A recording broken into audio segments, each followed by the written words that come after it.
আসসালামু আলাইকুম বন্ধুরা, আপনারা সবাই কেমন আছেন? প্রতিদিনের মতো আজও আমি ভিডিও বানাতে চলে এলাম।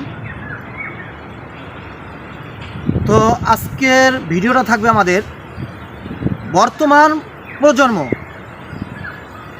আর এই বর্তমান প্রজন্মটা আমরা কোথায় যে পৌঁছায় গেছি। আপনি দেখেন যে আমরা কেউ কাউকে মূল্যায়ন করতে চাই না, কেউ কাউকে সম্মান করতে চাই না। আপনার বাবা মা বলেন, আপনার দাদা দাদি বলেন, এবং আপনাকে যে মানুষ করছে আপনার উস্তাদ, আপনার হুজুর, আপনার স্যার, তাকেও আমরা মূল্যায়ন করতে চাই না। কেন সমাজে এমন হলো? কেন এত সুন্দর সমাজ আর এত সুন্দর ডিজিটাল যুগে এসে কেন এমন হলো জানি না। আর এজন্য আসলে আমি বলতে চাই, কিছু কিছু অভিভাবক, সব না, কিছু অভিভাবকের কখনো দায় এড়াতে পারবেন না।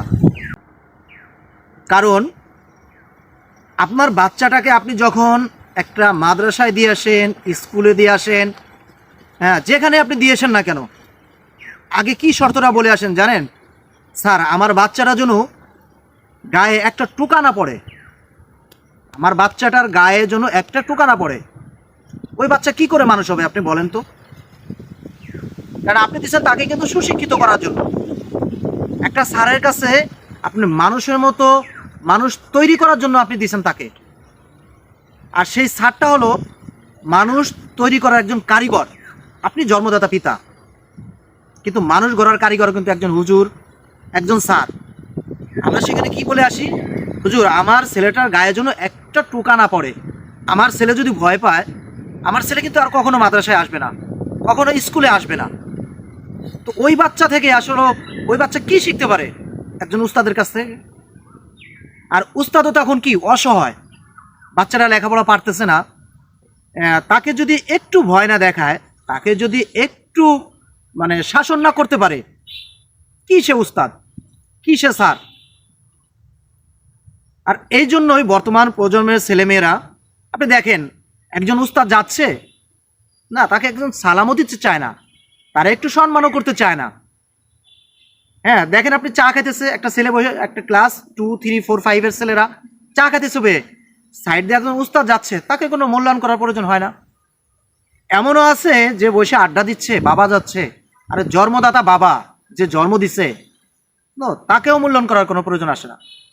কোন যুগে আমরা চলে এলাম? আর আমরা বলি যে আমাদের ছেলেমেয়েরা বাবা মাকে দেখতে পারে না। কিভাবে দেখবে আপনি বলেন? কারণ আপনি যেখানে থেকে শিখবে, আপনি সেখানেই আপনি গলত করে আসছেন, আপনি সেখানেই সব শেষ করে আসছেন। আপনি দেখেন, একটা গাছ আপনি রোপণ করছেন, আপনি লাগাইছেন, ওই গাছটাকে যদি আপনি যত্ন সুন্দর করে না করেন, ওই গাছটা কিভাবে বড় হবে? ওই গাছটা কিভাবে বড় হয়ে আপনাকে ফল দেবে?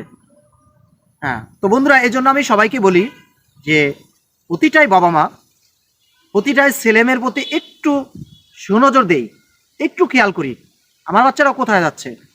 হ্যাঁ, আমার বাচ্চাটা আসলে কিভাবে লেখাপড়া করতেছে। আর সব সময় মনে রাখবেন, প্রতিটা শিক্ষককেই, প্রতিটা হুজুরদেরকে সাহসিকতা দিয়ে আসবেন। আমি চাই লেখাপড়া, আমার বাচ্চারা, আমি আর কিছু চাই না। আপনার কাছে দিয়ে গেলাম, আমার বাচ্চাটাকে আমি মানুষের মতো বানাইয়ে আপনি আমাকে দিবেন। তাহলেই দেখবেন যে আপনার বাচ্চা একদিন ভালো মানুষের মতো মানুষ হয়ে যাবে। তো সবাই ভালো থাকবেন, সুন্দর থাকবেন। আসসালামু আলাইকুম।